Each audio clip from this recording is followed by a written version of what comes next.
If you had 30 seconds to pitch what you do, what would you say? I solve problems. I help people and bring them solutions when they usually don't find one. I provide them opportunities and help in non traditional ways that hopefully provides a win for both sides. What kind of solutions are you providing? Man, mostly real estate, but I focus on business in general, right? So, real estate for the most part, creative solutions. We try to help people with their properties. When they're looking to sell, we're looking to buy. In short, if they need cash quick, we can help them out with that. If they've had trouble selling a property for whatever reason, typically we can help with that as well. A lot of times we help with no equity when they're not looking to come out of pocket for certain situations or because of interest rates or just market values changed on them. It allows us to bring them a solution they might not have been aware of prior. Are you doing more of the buy and hold, or are you looking at a fix and flip? How's that work? Most of what I'm doing, man, is I'm working with Uncle Lanza. Vincent Lanza is a OG member of the Sumtu community, someone who's set the path. He has his own little section in our little vault for our studies and all those Zooms and stuff. But he's someone who's taken action to another level and built a team. So for the most part, what I'm doing now is just helping close. So I'm bringing solutions. We have a setup with a nice CRM that we've had a good relationship with the builder on, so we can have that tech support on the back end when we need it, or if we need special preferences or adjustments other people might not be able to get. We have those key things that help us optimize what we're trying to accomplish. Sounds like you got a pretty strong team around you. Honestly, man, we got two VAs that work with us, man. One of them is someone who lives in a mythical world, bro, because he's in the Philippines, man. And in a week, he dealt with typhoons, he dealt with volcano relapse, he dealt with earthquakes, and he was trying to fix his house to his roof, banged his head, went to the ER, and still made it to work trying to make calls, man. So we are blessed to have them for sure. But on the back end, we have a beautiful dispo team with Bob, who runs that, Vincent's partner, the other man in charge, who really focus on just finding the buyers and providing them with what they need. And so they just reach out to them and say, hey, what are you guys looking for? And we try to combine that with what I'm doing on acquisitions and try to have a happy medium and find some solutions for everybody, get some property sold. Cool. That sounds like a real trooper. Just one of those catastrophes, and anyone in America would have probably just been like, I'm good. I'm calling out today. You know? Yeah, Jade does not make you feel like you can take a day off at all, right? So it's awesome to have that accountability and somebody who's so eager to learn too, man. So he's always asking questions, and it's the best way to learn is to teach, right? So when I have somebody who's always interested in the process and actively doing and actively asking questions, it's not hypotheticals. I have to really critically think and say, how can we attack this situation and what's the best solution or what's the best response or how can I help him so that whenever that call's ready for me, it's just a lay down and where do we need to send the paperwork? So hopefully make my job easier down the road too. How many deals do you guys typically close in a month? Right now, we're down to about two or three just because of the holiday season and everything we were at. We're switching over some stuff. I've been with them probably about 4 or 5 months now. I was lucky to be brought on. So we were in the process of switching over some of our CRMs, some of our lead generation and everything. So we took a little bit of a let off the pedal, right? So that we could organize that and not overwhelm and really focus on what we're trying to accomplish and not just be sending out blanket stuff, offers, or just ruining our name or credibility. And so we're starting to ramp that up. We probably have five, six, maybe lead generations going on at any given time. So we're really trying to push for making those efficient and turning those into more deals instead of just chasing the rabbit or the shiny object, the next lead gens type stuff, Mm-hmm. man. I definitely hear a lot of people using those LOI blasters and they're just blasting stuff out all over the place. Not that I've had the experience, but when you actually are very selective with who you're sending them out to, then you can start filtering that pool down. What's one piece about the investing and closing deals in this manner that you think most people get wrong? Especially when you're doing the LOI blast or any kind of sort of stuff like that, or if you're MLS, it's even direct to seller. It's understanding the person, right? The biggest thing is breaking down the defenses for me and making them feel like a person, and then not like you're just trying to achieve something from them, right? Everybody wants to profit and do good in this business, but there's a way to do it without taking advantage of somebody. Mm-hmm. And we used to call it commission breath, right? So people will be talking to you, and if you're trying to sell them something, they can start to feel that. It's you're chasing a commission, you're chasing a check more than you're trying to listen to them and solve that. So with agents, especially, it's about understanding their situation with their seller and their client, and letting them know that you want to work with them and not against them. Because most people, when they answer the phone, you're probably not the first person they talk to. Hopefully, you're one of the last. It's about that first conversation. So when you can make them feel like you actually genuinely care about what's going on in their situation, and you can be transparent about what you're trying to accomplish, it builds trust. I think trust is the biggest thing that people are lacking when they're sending this stuff out, because we can all create fake proof of funds, or I mean any kind of LLC documents. That, I mean, technology allows us to do so much, but that human connection is always going to make you stand out. I'm worried about where AI is going, and I love what you said about having a human connection, because I'm glad they're starting to ban those robocallers, even though they just came out. Because to me, if I got that phone call and it might be the greatest AI in the world, and I get to the end of the line and then find out I wasn't talking to a real person, nah, I'm going somewhere else. Like, I'm done. Yeah, you feel cheated, man. You don't feel like a person. You know what I'm saying? And technology is awesome. And even now, we use so much of it, right? So much of the AI and so much of the responding and the drip feeds and stuff, so that we can keep up with it, because we're sending out so many offers every month. It does become overwhelming, and it would become a task, and it would be like a 12-hour a day job just to keep up with follow up, not to mention what's coming down the pipeline.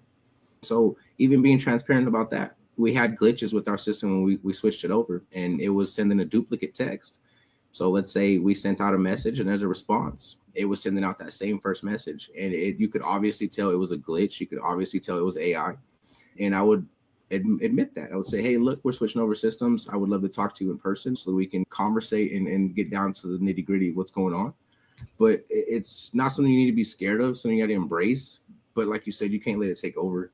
You have to be able to know when to step in and not let it be your employee, to the sense that it's running your job for you. You got to know what's going on. The last time we talked, gosh, I really can't even put a time on how long it was ago. Were you working with agents back then?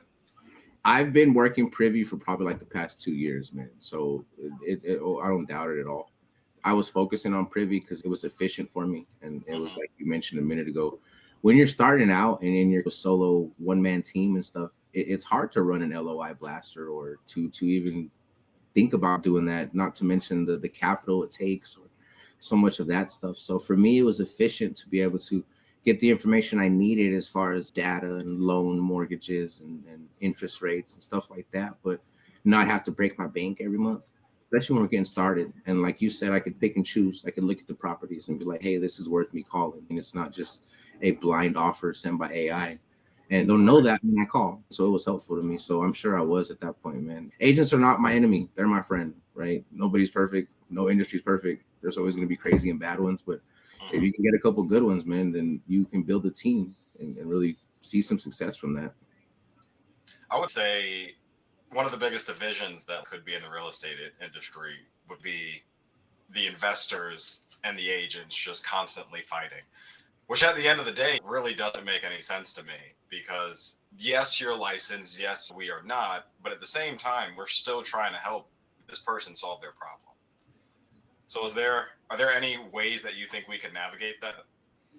I've you mentioned AI being a scary thing, and I think that the more people that address agents in a negative fashion only is gonna help me, because of our approach and us trying to build that relationship, right? Like you said, it's combative. It's always that every time an agent picks up the phone, they know what the job is. They're negotiating, right? They know why somebody's calling, because they want the house that they're selling, or they're calling somebody else about the house that they're selling and they're trying to negotiate it for their buyer, right? So no matter what, when that phone rings, they're automatically going to come off the fence. So being able to navigate the conversation instantly, hey, first off, thanks for taking my call. I appreciate your time. Even if you called a bunch of agents, nobody wants to pick up the phone. I mean, make them feel like they're actually doing their job, especially if they took the time to answer the phone, because a lot of agents don't. And then say, hey, look, I'm looking at what's going on with the property. Why don't you tell me what's up? Why don't you explain to me the situation right now? And maybe I can think of a way that we can come to a win, instead of me just coming at you with, hey, this is my offer, take it or leave it, or this is wrong with the house. And you don't want to do that. It doesn't. You're not going to walk up to a stranger and try to make friends that way, right? So why would you do that with somebody you want to do business with consistently? I think more people have done that to agents, and that's why that headbutt comes. so often, and that stigma comes from it. But the ones that are working together, they have no issues. They're laughing at the rest of them fighting because they're actually getting deals done. Y'all can fight it out all you want. That's the way I look at it. Because when I talk to most of the agents, every now and then I get a rude one or something, but at the end of the conversation, they understand what I'm trying to accomplish. And if it doesn't work, that's fine. But at least I'm usually able to explain what I'm trying to accomplish. So down the road, if there's another one, I might be the person they think of. I don't want to come in with an offer that just pisses them off, make them Right, mad. yeah. They don't know what they're talking about. That makes no sense. How do you do business like that? The way you're delivering the lines is just smooth. How long did it really take you to build into that skill? I've been in sales my whole life, so the conversation part of it, I think, is easy for me. I think what understanding is the goal you're trying to accomplish, right? And being confident in what the value you're bringing to the table. Because confidence in any aspect of life is going to get you a lot further, right? Because you can be the smartest person in the room, but if you're not confident about what you're saying, nobody's going to believe you. You could be the dumbest person in the world and be confident and preach that stuff, and you're going to have a following, right? So you have to be able to combine that stuff with everything. And it's finding your key phrases and your lines you're going to use and stuff will come naturally, but you just got to be yourself. I know I'm different, and I encourage people to be themselves. If you're a straight to the point person, you can be that way without being rude. You can be that way without being upsetting or offensive to anybody. You know what I'm saying? So it's just about embracing yourself. And again, listening. Listening is going to tell you more than anything. Listening is going to tell you things that they don't say, because the way they say things, the way they present things, the tone of their voice, the excitement or the negativity, and it's going to be able to let you know which way you need to direct this conversation, which solution you need to present. Because you can have 5 solutions, but if you present the wrong one and then you wait till the last moment, or it's the last one in line you present, then by that time they're already frustrated and done with it because you didn't listen. You could have been like, oh, look, what if we do this? It's simple stuff like that, but people overcomplicate it. They're human beings too. We're negotiating, but if it doesn't work, it doesn't work. You got to be able to be transparent about it, because if you're not, it'll bite you in the butt every time. Right. What would you say for someone who might be getting started? They're picking up that phone and they're still struggling with building that confidence and maybe just feeling like a bit of an imposter. Probably the biggest thing is connecting and networking. And I don't necessarily mean with agents themselves. Talk to people that have done it, right? Understand what they've done and reach out to them and see what's worked for them, and take those tools. Steal advice. It's okay. Anything you hear off YouTube or whatever it is, if it makes sense for you, it's okay to use that and apply it to yourself. That's why it was put out in the world. So when you're starting out, it's always helpful to have somebody that's done it, mostly because they can help you answer some questions too, especially when you're in the beginning. Embrace that, right? If you're starting out, you're saying, hey, look, I just started. Tell the agent flat out, tell the seller right out. Yeah, but I do have the resources that can answer these questions for you. I do have the resources that can help you solve this problem, though. I don't want to overcomplicate it. Can we bring those in? And it's going to get you a lot more respect and rapport with these sellers and these agents than being a person who's just making stuff up and lying about things or trying to sound smarter than you are. They're going to respect that about it, because most of the time they're going to realize they were that same person too. Not every agent started with 14 years of experience. Yeah. You know what I mean? So it's easy for them to relate to that if you're upfront and honest about it. And especially when you're networking and you have a backing and a support system, even if it's just quick text, or if you even got to have a mentor or whatever the case may be. If you need to network and be around people that are doing what you want to do and have achieved what you're trying to achieve. And everybody else doesn't really matter. One of the lines I think about often from Alex Hormozy is, if someone doesn't have the life you want to live, you shouldn't be taking their advice. And another thing I think you really hit the nail on the head was just admitting that you're new and just admitting that you're going to figure this out. Because for me, I became a mortgage broker not too long ago, and I have definitely come out immediately and just been like, thank you. I've definitely come out immediately and just be like, hey, I'm still figuring this out, but here's what I know. Let me go find the answers for you. And that literally just, people are just like, okay. The patience, right? They want to, like, okay, cool. They're like, this person cares, right? They're like, he's genuinely going to look at my situation individually. I'm not just another number to this guy. It's that human element. But up to this point, has it been easy? No, it's never easy. It's never easy. It's never easy. But nothing worth having should be, right? That's the point of life. right? I've always believed that if you're not growing, you're dying, right? We are living creatures. We need to be continuously growing mentally or physically or one or the other. At one point, age is going to slow down that physicality of us, but if our brain's not sharp, we begin to deteriorate. Our body goes even faster. So we need to always be growing. So it's never easy. I don't always want to wake up and jump on the phone calls, and it's not easy to repeat the same thing 50 times to one person some days. But sometimes you have to have that patience. That patience isn't always easy because life happens. There's always things going on. So it's the consistency, just with anything else. But the way I look at it is that I have a choice of being able to find that within myself and pull that consistency and that discipline out of me to get what I want for the, like you said, the life that I want to live, or I can be forced upon that discipline for a 9 to 5 for a job that I hate. Because no matter what, the bills got to be paid. So I have to earn, I have to provide, or I have to eat. So it's going to be my choice of, do I want to put my own discipline and get my life I want, or am I going to let somebody else dictate that discipline for me? So it's never easy. Life's never easy. It's a real tough decision. I still have my 9 to 5, but obviously I'm not letting that stop me. I'm trying to get out every day and try new things, get around people in the business, and just constantly be in a state of learning. But I can definitely understand where some people, it's almost like being asleep until you finally realize that there's just more to life. And Yeah. unfortunately, some people hit rock bottom before they realize that there's only one way to go, and that's up. Yeah, man, and there's nothing wrong with the 9 to 5, right? But at the same time, if most people who work a 9 to 5 that they want, there was some sort of schooling in it. There was some sort of effort to that. There was some sort of discipline it took to achieve that 9 to 5 that they lived the dream of. It doesn't matter if you're a plumber, if you're a teacher. I mean, if you're a PE coach, right? If that's what you love to do, then you're living the life you want to. But even every single one of those took some sort of discipline, some sort of knowledge, and a choice, like you said, to go and get that for yourself. So none of those are easy either. None of it's going to be. And to keep those things and to grow is, the world changes by the second. It's hard to keep up with any industry you're in, whether it's the laws or the regulations or just the technology like we're dealing with. It's a constant battle, but it's a choice. Which battle do you want to have? I mean, the one you chose or the one that's given to you? When it came down to real estate, how did you know that this was the thing that you wanted to do? Which answer you want, or the PG or the one that was like, maybe this might work. I found real estate, man, facing a distribution charge, and my life was taking a different path. So to me, I was like, wait, it was like everything that I've ever done my whole life. It was the hustling, it was the negotiating, it was the math, it was the planning, it was the sales of it, and it was something that had made millionaires. It was made more millionaires or built wealth than anything else in the world in history. And I was like, wait, I can do this? I've already got all these skills. I just got to learn this now. Like, that's honestly what it was. I can literally change my life. It wasn't no like super epiphany like that. It was just like, shit, I'm going to try it, man. And if it makes sense, then I got to keep chasing it.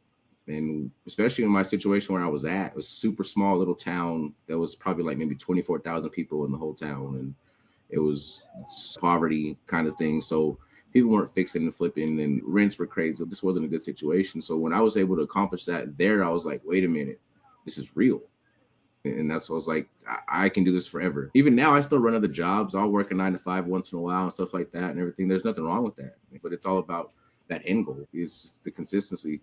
It's the longer it takes to get it, I believe, the harder it is to take away from you. So once you get there, it's going to be beautiful. What do you think are two of the most important skills that you needed to learn and master, and maybe you think other people should focus on? First and foremost, self-awareness. Self-awareness is the key to everything, especially in this industry. Because when I first started, I only thought that was wholesaling. Like, my eyes were open to so many different avenues. Look at you, you're a mortgage lender now. There's so many different ways to be involved in this world. So finding out what you love, what you like to do, what you can continuously do every day, what brings you satisfaction, that comes from self-awareness. And then the other thing is time management. Time management is huge. I'm still working on it all the time. I mean, but when you can find that time management and be able to find that discipline and free yourself up, it's can really open a lot more doors, and it makes you more efficient. It lets you reach your goals a lot quicker, and spend less time on them. Believe it or not, it's a weird kind of balance that time management can bring you. Where focus goes, energy flows. I mean, Exactly. I struggled with the concept of time blocking daily, and planning my day seemed easy, but when looking at people's calendars, I was like, how do you do this? It Yeah. just doesn't make any sense to me. By the minute, I'm like, But now that I'm actually doing it, I'm not super detailed, but I have my 3 tasks for the day. And then out of those 3 tasks, I'm like, if I got this one done, what would that task be? I But love now it. I look back and I'm like, how did I live my life without figuring out what the hell I was going to do when I woke up in the morning? Because we're told to, man. Growing up in school, you're organized. You're told to what to do. Most of the time after that, it's school and then school again, or you go get a job and then you're told to again. You don't have to time block. You don't have to time manage. It's done for you. You don't have to worry about those things. It's not until you, like you said, that you realize the world's bigger than that. You realize, well, if I want the world, then I got to figure this out myself. 100%, yeah. So you said you're doing some other 9 to 5 jobs. You have any other side hustles?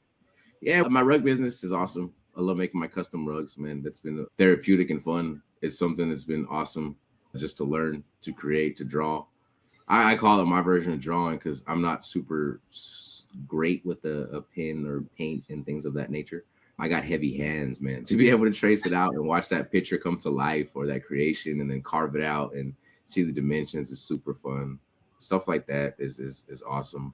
I do the mentoring stuff on the side and some of the decal stuff like for vehicles and homes and interior design and decor, stuff like that, or the business fronts and just, but other than that, man, anything sales I can get my hands on around, it always helpful. I always got a new goal or something we're trying to achieve. So it's getting a plan for your bills and your income and then finding your next want and then figuring out how to pay for it. So a lot Yeah. of those things come from. So how did you make that pivot from you're already doing real estate, you're already making all the sales calls and whatnot? Like, how did you figure out? Yeah, it's Royal Rollouts, right? Yes, sir. How did you figure out that that's what you wanted to open up?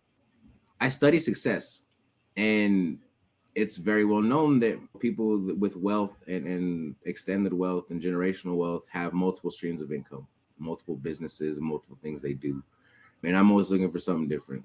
And I looked at my situation. I talked to my girl and involved her with it, something we could have some say so on together, just to boost the fun of it. And then something that was going to be profitable, that seemed like it was going to be a challenge and that it was going to let me open more doors. Right. I had a plan with the rugs too, because it's not just about making the rugs, but it's also about helping with marketing and being able to get into those doors and being able to, I'm now doing the keyboard kind of stuff now and want to get into more businesses around here locally so that I can put these on their shelves and hopefully expand that way. So it was, I looked at the bigger picture of everything and what I wanted to do. There was a couple different businesses we had looked at. I think neon lights, the glow lights for the back of the walls and stuff like Mm. that, and some other things. And they just didn't make as much sense. And my girl's amazing with crochet. She Mm. like is not a granny with it. She makes clothes and hats and bears and dragons and all kinds of stuff. So she had already had a line on some of the materials and stuff like that. It made sense, man. Open up your eyes and look around, and sometimes things will find you. Finding the fun in not only the relationship, but being able to bring it into that business aspect where you guys can learn and still do something together. And I'm sure there are times when real estate's calling and you're in the zone. But with this, you can take a step back and you two can have fun together with it. So that's awesome. Yeah, and it's cool to go to the local shops and stuff and everything, and we just go in there with our big old basket. We're just buying all kinds of yarn because I'm doing rugs, and she's making her next blanket or shirt or whatever it is. It's a cool thing to be able to talk about between us that she brought me in on. So that's always fun. And then new tools that she'll get for her stuff. Meanwhile, we're there, so it's interactive, and she's always had a good eye with just creativity and design and stuff. So it's fun to be able just to sit there, watch a movie and watch TV and be able to make a rug, man, and say, hey, how's this look? Or what should I do differently and stuff like that, and have a valued opinion that makes them look better sometimes that I don't always see. So Mhm. it's definitely awesome. How important would you say it is to find that person or that group of people that you can have that kind of relationship to pick each other up and push each other forward? Night and day, honestly. And I'm probably a really good example. My life's only consistently got better over the past 8 years, mostly because of her. Because of I didn't grow up with the family. I grew up around people, but I don't come from the best of backgrounds or that kind of stuff. And I really had to raise myself in a lot of different ways. So family was everything to me. I was surrounded with people that had family.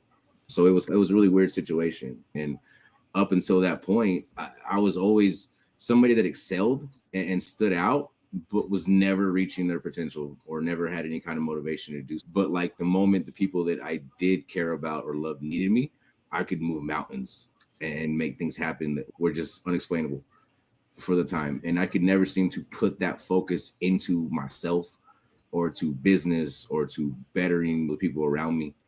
Because more of the time it was trying to play Superman situations. So until she came into my life, it was a lot of that and me not being able to move forward. It was a lot of roller coaster, right? Because I didn't care enough about myself or anything along those lines. I cared about family. So to me, it was like, I know what I can do. I know what I'm capable of, and I can just do whatever I want and be fly and live how I care. But if I don't have a family, then there's not really much to fight for down the road. So they brought me that. And the relationships I built with my brothers and my sisters that were not blood is brought me consistency in relationships and support. And so before that, I was in the streets slanging dope, facing charges, shootouts, and just living not the way you want to. I mean, it was gonna go nowhere fast. You know what I'm saying? And from that to where I am now is a complete turnaround. You know what I mean? I'm still the same exact person, but I'm just a 100% better version of it. You really took the time to, like you said, focus on that awareness and really lean into the people around you. Would you say there is any other driving motivation besides that kind of gets you up in the morning or gets you ready to do those hard things? The people that I've lost, honestly, my son first and foremost, Josiah, who was my little miracle baby that passed a few years back. He was another thing that was a miracle in a lot of ways, believe it or not, even though he's not with us. So he's something that I made a promise to make him proud. And before that, the reason I wanted to finish school was because my grandma had just passed, and I told her I was going to make her proud. The reason I try to be the man that I am, or the responsibility, and I take pride in my name and respect, is because my grandfather, because that's how he held himself down. That's how he carried himself through life, and he was just a man's man in my eyes. So for them, they're the ones that motivate me still. My brothers I've lost from the streets or for whatever reason and stuff, we had dreams together. I'm still here, they're not. So for me, it's motivation because I know they're still with me, and it's good to have them and to see the pictures and to remember the fun and be like, I'm gonna hold it down for us still. Carrying the torch. Circling back to businesses, is there? Sounds like you got your hands in a lot of different pots. So is there anything right now that you're like, okay, I could see this really taking off and just getting massive, or is there any business buying that you've been thinking about? Nothing new, man. Honestly, there's a lot of different stuff that kind of catches my eye once in a while, but I'm a all in kind of person. So when I start something, I'm just gonna dive and become damn near obsessive. And like you said, I got my hands pretty full and my plate's pretty full. And what we're doing right now is growing and it's gaining momentum and consistency.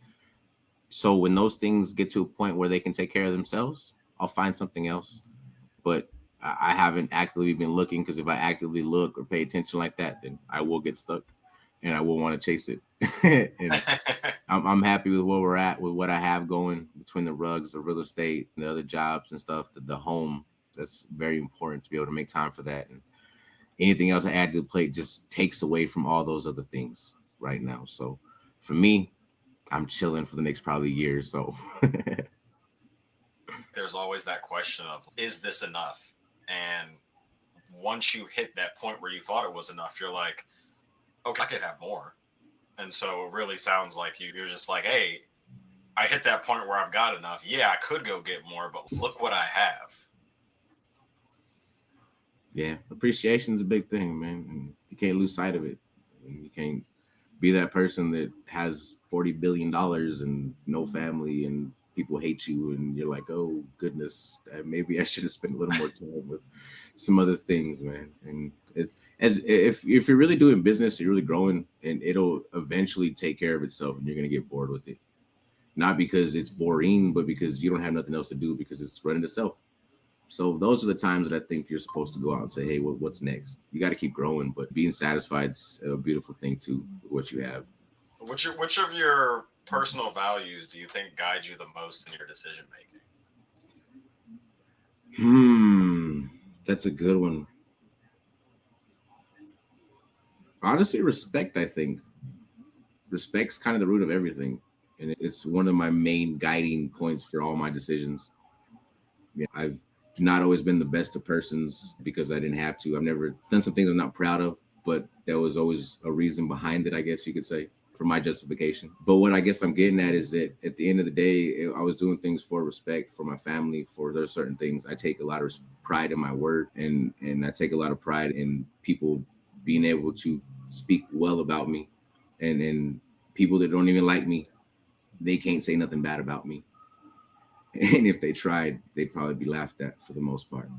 You know what I mean? So respect is big to me.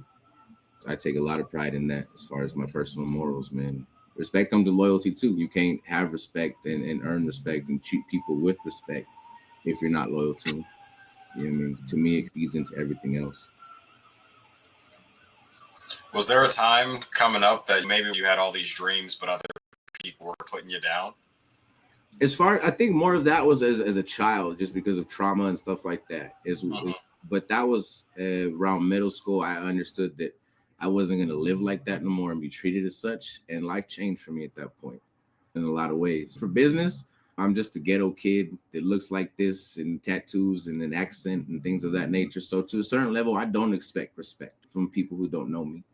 But that comes with the business, and to me, it's more motivating. It's fun. It's enjoyable to see people or to go to events and meetups and stuff, and to see newer people there who are going to judge me for whatever reason and stuff. And then the people who are running the events come up and say hi to me. You know what I mean? And they're like, oh my goodness. You know what I'm saying? We're always going to be judged. You know that. There's a certain aspect of just what God gave us as far as our traits that we can't get away from. You know what I Hmm. mean? So respect from people's, it's it is what it is. But it's about that, like you said, demanding it. You get to a certain point where it has to be demanded. I can't get into a conversation with somebody who's doubting me and walk away from without them being either mad at me or loving me. But either way, they're gonna respect what I said because I know what I'm talking about. I think that's great because you can definitely walk into a meetup and just take a look around the room, and like you're already you may not mean to, but you're already forming these judgments in your head, and you really just don't know who's in that room. Like you really don't. And No. so it's best to take your thoughts, take your ego with a grain of salt, put them to the side, and just go introduce yourself to somebody and be curious and be genuine Yeah, because that person might just change your life. yeah, it's literally happened, man. I got an example. There's a guy where I live here. He's one of the biggest lenders, private money lenders, and owns so many different properties and stuff. He's a big deal around here. I didn't realize how big of a deal he was until about after 2 years that I met him. I ended up assigning him. Long story short, I was going to assign 5 properties to a guy. This guy was going to be his lender, so he was walking the properties with them. Turned out he loved him so much he bought it himself and just gave us both an assignment fee. And he loved me and stuff. He kept in touch. A couple months later, I find out he is the biggest lender in where I'm living in Lubbock. And he's got so many millions of dollars, and he's just like the average, most coolest dude in the world, man. And we're just joking around. I'm like, wow, you never know who you're talking to. And I can pick up the phone and make a call. And you got his number? Are you serious? And I'm like, yeah, what do you mean? I can't give it to you, but yeah, I got his number. Like, he's a friend of mine. You know what I mean? So it's just, and he was the same way, man. He looked at me as a person, and I mean, he's a friend now. So it's a beautiful thing. And I think that's where that value of respect really came in and played a major role there. Would you say that that is something that you definitely instill in some of the people you're trying to lead in your team? Yeah, honesty, man, and being themselves, just being transparent and trying to provide value. The moment you try to be greedy or you're only thinking about yourself, you've already lost. It doesn't matter how great the conversation went. the end of the day, you're going to shoot yourself in the foot. If not that deal, the next deal or something. You're going to burn some bridges. It's not what you want to do. Like I said, I take respect very seriously. Your name has to be something that can be spoken about in rooms you're not in with pride. And they need to be happy and smiling when they bring up your name.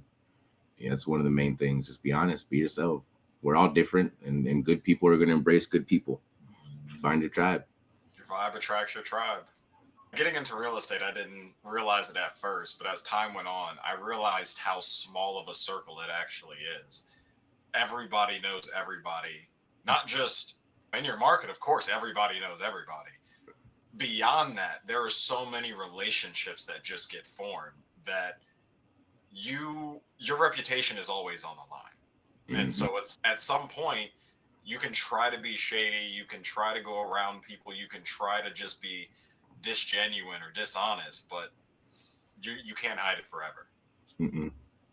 No, and the higher you go up, the smaller that circle gets, and the quicker it is to burn those bridges. And everybody wants to be profitable and do business, but they don't want to be burned. And the moment somebody else gets burned as a friend, you've killed that whole circle. They don't want to risk it with you. It doesn't matter what the situation was, and deals will go bad. I mean, so that's the thing. You can have things that go bad and things that go wrong, and but if you're transparent about it and you knew what was going on between the both of you on both sides and everything, then as an investor, you know that it happens.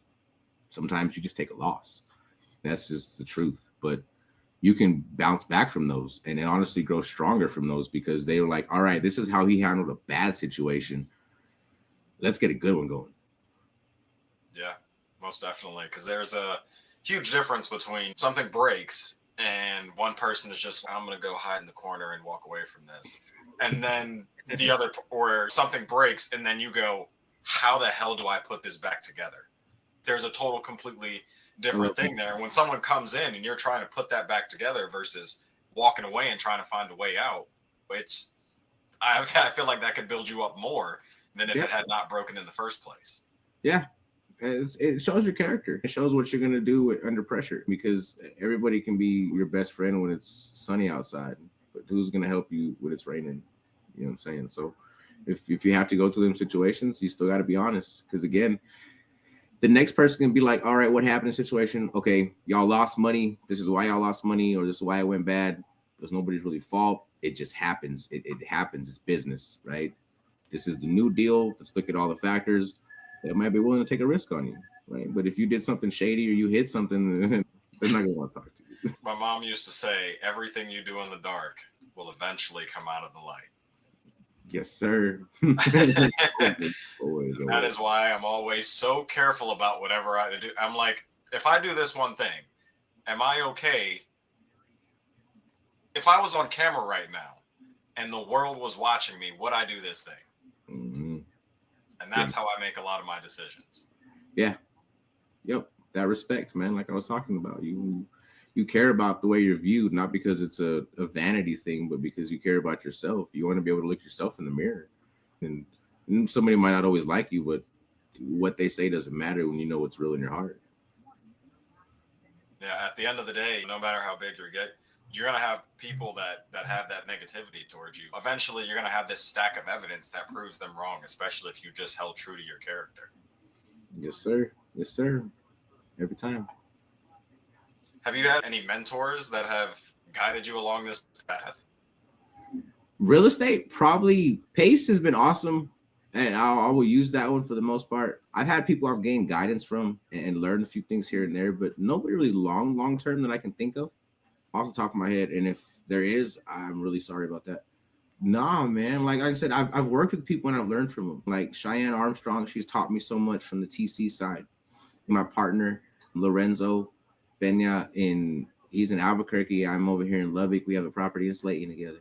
He's taught me a lot from the rental side, from us doing a deal together. Chino has been awesome in teaching just the way to move as far as giving back and just some of the conversations and advice. You know what I mean? Yeah, man, the list can go on with stuff like that. They're all mentors in a way, brother. Yeah, I think one of the big things is you don't have to be in proximity to that person you're trying to get mentored by. You can read a book that somebody wrote and you can still be learning from the pages and trying to follow their example, and that could be your mentor. I think the real point is to try to find some way to get around that person and find qualities about people that you really like. And because when you start emulating those, you're going to start attracting more of that your way. Like you said, the Alex Hormozy, they're not living the life that you want. Well, why would you take advice from them? Exactly. What's one of the most unexpected places that you found some inspiration? Huh? That's a really good question.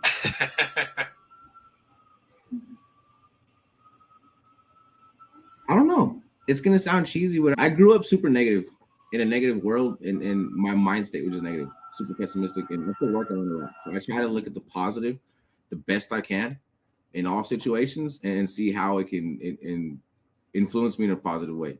So if even if it was a horrible day, uh, did I do something good about it, or was I patient on it? I can look at those things as a positive growing note, a stepping stone for the kind of next day kind of thing. But it's man, that gets a little difficult. I'm sure there are a lot of good days. Are there days when it's just you wake up and you're just like, I just don't. I'm just not in the mood. I just don't want to do it. And how do you work through that? I never look at days like I don't want to be here. Of course, there's days I'd rather be playing the game or rather be playing basketball or stuff like that. Honestly, it's most days. I think that's most people, right? But again, I think about what I have. I look around a lot more now, more and more as time goes on about what I have and who's around me and where I could be. And it reminds me that I got it pretty easy. I got it pretty good. It could be a lot worse. And that really makes me, whether the day goes bad or good or whatever it is, I mean, I'm still blessed to be here and I have another shot tomorrow if God allows it. Yeah, so to me, it's not so much focusing about that stuff. It's every day is a good day if I'm around. I got an opportunity and stuff. So if I don't accomplish something or something goes wrong, that's on me. But again, that's just a self reflection and self awareness that I need to do better. I got to get better. I want that. It's nobody else's fault but my own. Taking complete ownership of the things that happen in your life is a lot harder than it sounds, but it's rewarding in and of itself. Um, because at the end of the day, you stop pointing the finger and then you realize how much and how easy it is to actually do it. We had one of the deals I'm working on. I could have easily pointed the finger and be like, hey, so and so forgot to do this, that, and the third. But with the borrowers that I'm working with, I was like, hey, look, I'd love to blame him, but I'm the one who dropped the ball because I didn't do X, Y, and Z. And so now, yeah, we're working through to fix it. But that's it's definitely a key thing, I think, is just being able to take responsibility. Yeah, when you take responsibility, I think one of the biggest things I realized personally was that I had a lot more control in my life than I realized. That I convinced myself that I didn't have as much control as I really did. When you take responsibility, you're like, all right, I could have did this differently. I should have been doing this differently. How can I pivot this? And you realize how many of the things that are influencing you in a negative way could have been avoided. And how much control that you actually had on the things that impact you every day. Another thing that you said that it reminded me of a conversation that I was having about things not being so hard. And I just had to think because I do a daily gratitude practice. And sometimes I'm just sitting there and I'm just like, how great is it that I'm like not outside in the freezing cold weather? Like to get to this point in society, how many people had to figure it the hell out?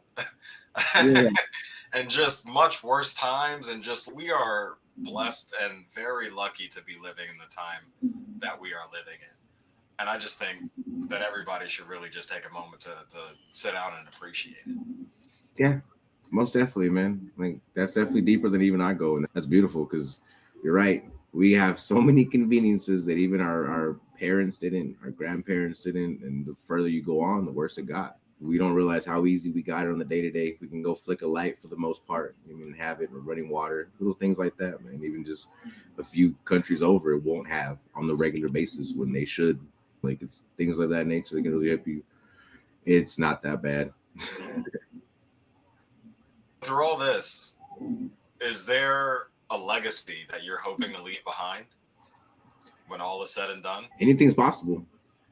Honestly, I know again that sounds kind of cliche, but it's when I started this whole real estate or this entrepreneurship or this speaking stuff that I've started and all this, it's I never thought that it was a pipe dream, man. It was never something that I thought I was ever gonna be able to achieve, even to the level that I have now. And I'm just getting started in my eyes. And I never wanted to change who I was. And I always thought that was going to be the biggest deterrent for me being able to achieve those things. I always say, I'm not this dude with my suit and profile picture and stuff. That's just not who I am. I knew I could never be that and be happy. I want to let people know that you can actually go chase your dreams. And then, even if it's not to a level that you expect, as long as you're chasing those dreams and you're being yourself, you can find what makes you happy, and you can really change lives and impact lives, even if it's one or two or your whole generation, family bloodline from you down the road. That's what I want to be able to prove, that even after everything I went through that could have broke me, should have broke me, still could have broke me, and all those things, that I'm still here smiling and blessed to be here. That's the legacy I want to leave, that achievement's possible, that there's always a reason to smile, that if you're here, there's a reason. So don't waste that purpose. I want to be an example for that. That's freaking amazing. Wow. Appreciate you, brother. Um, are there any books or maybe podcasts that you would recommend for entrepreneurs, business owners, just getting into mindset, real estate, any of that? Yeah, I actually have a couple, man. Honestly, what I started with when my books and things of that nature, I was trying to find it because I have problems. I'm dyslexic. At least I think I am. Never actually been diagnosed because the way I grew up. But like I have issues reading, and everything comes out backwards, even when I speak sometimes and type. Right. So audiobooks are something that I really fell in love with. So for me, Think and Grow Rich was always one that was recommended. I really fell in love with. One that people don't always think about that I loved that fit me was the 50th Law by Robert Greene. Everybody knows about the 48 Laws of Power by Robert Greene, but the 50th Law was a book that was written recently within the past couple decades, kind of thing. And it really focuses on a growth of that 48 laws and how it's applied to today, and how success has patterns, and people who have been through adversities that reach success have had patterns. And there's certain things that you can see and manipulate in your own environment to get there. The Four Agreements was amazing for kind of mind state and just finding peace. It's a short book, but it's really super helpful. Seven Habits for Highly Effective People, believe it or not, was really great. That one was really amazing. I'm actually looking at my books that I have right here, so forgive me for looking down. But Oh no, you're good. those were what I got into, man. And when I first started to, believe it or not, Crushing It and the Crush It with Gary V, Gary Vaynerchuk, Hmm. whatever you say his name, were awesome too, because they were super inspiring just to go get it. More of a, it's about the hustle, and it's not about the end goal, it's about the journey. So those were some of the books that I really found value in. Dude, I just recently learned who Gary Vanderchuck was, Ooh. and I started following him because I'm trying to get more active over on TikTok. And so I like just started following him. Every time I see something he posts, it's like gold. Yeah. One of them the other day just opened it up and he's like, if you're 28, you still got so much fucking time. What are you rushing for? Yeah. If you're in your early 20s, your mid 30s, you got so much time, dude. Slow down, enjoy the journey. Everybody's rushing to get here, there, and like the messages that he's delivering is just it's really stop caring what everybody else thinks and just go out there and do you. Find the real you and live by that. Yeah, the B.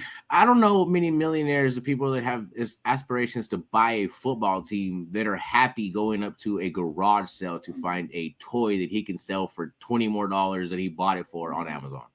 That's the joy that I love about him. You know what I mean? Like, it's about the hunt, it's about the game for him. It's not about the end goal. Like the way he says he loves to lose because it's motivating. I've been on Gary Vee for years, man. That's dope. I love that.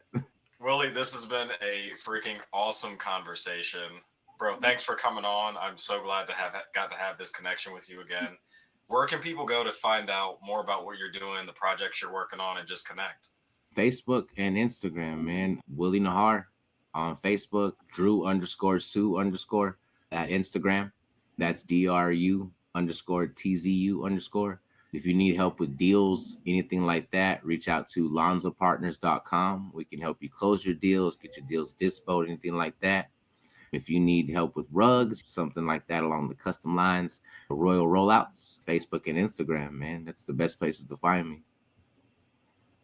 Love it, love it. I'll make sure I get all those from you, and we'll definitely get them down in the show notes. I appreciate you, brother. It's always an honor, man, and thank you. And it's gonna be cool to be able to be one of these because I know you're not gonna stop growing, and where it's gonna go, I'm gonna be excited to see, man. So thank you for the opportunity as well, my friend. Bro, I appreciate it. There will be another episode. You will be back on. I promise you. I I can talk. can't wait to see the growth.